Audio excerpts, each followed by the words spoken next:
Hi, it's Kathy, and I'm choosing from the Indigo Angel Oracle cards by Doreen and Charles Virtue. And three cards popped up. I'm not going to read the booklet, but I'm just going to read it. Physical outlet.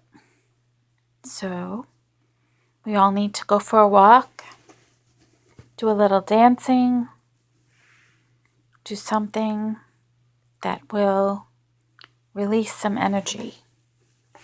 And this one, release. And after you exercise, you need to relax. So that says relax. And the final card, you need to pray. Make sure you always pray. Communicate with God. Have a conversation. Even though He doesn't talk back, He listens really carefully.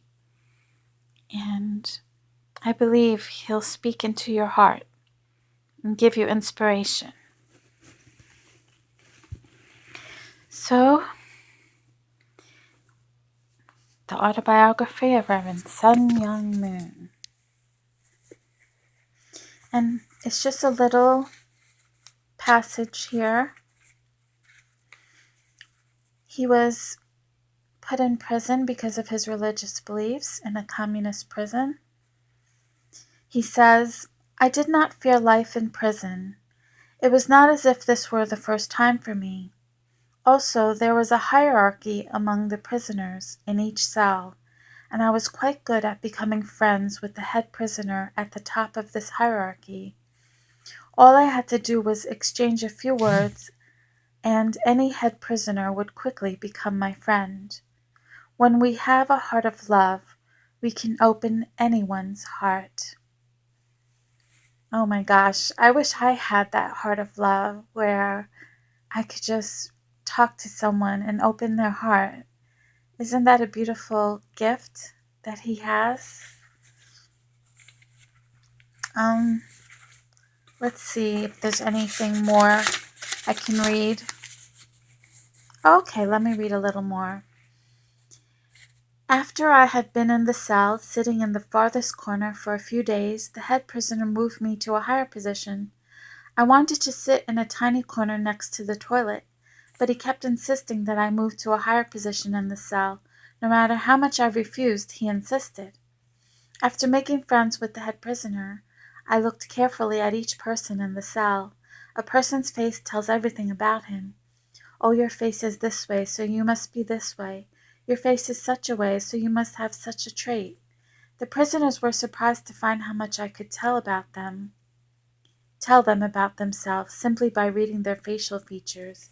In their minds, they didn't like the fact that a person they were seeing for the first time was able to tell so much about them. But they had to acknowledge that I was describing them correctly. I was able to open my heart and share with everyone. So in prison, too, I had friends. I became friends with a murderer. It was an unjust imprisonment for me, but it was a meaningful period of training. Any period of trial in this world has important meaning. In prison, even the lice can be friends. It was extremely cold in the prison. Lice would crawl in single file along the seams of our prison clothes. When we took the lice and put them together, they would attach themselves to each other and become like a tiny round ball. We would roll these, similar to the way horse dung beetles roll balls of dung, and the lice would do everything they could to stay together. Lice have a character of digging in, and they would put their heads together so that only their back ends were sticking out. We had a lot of fun in the cell watching this. No one likes lice or fleas. In prison, though, even lice and fleas become important partners for conversation. The moment you set your eyes on a bedbug or flea, some realization flashes in your mind, and it is important that you not let this pass without notice. We never know when or through what means God will speak to us. So we need to be mindful to examine carefully even things like bedbugs and fleas. That's an important message. I underline that. We never know when or through what means God will speak to us.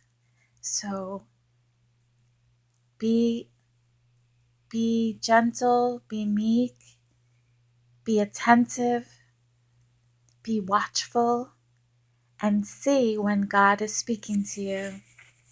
All right. I'm going to close for now, and thank you all for listening.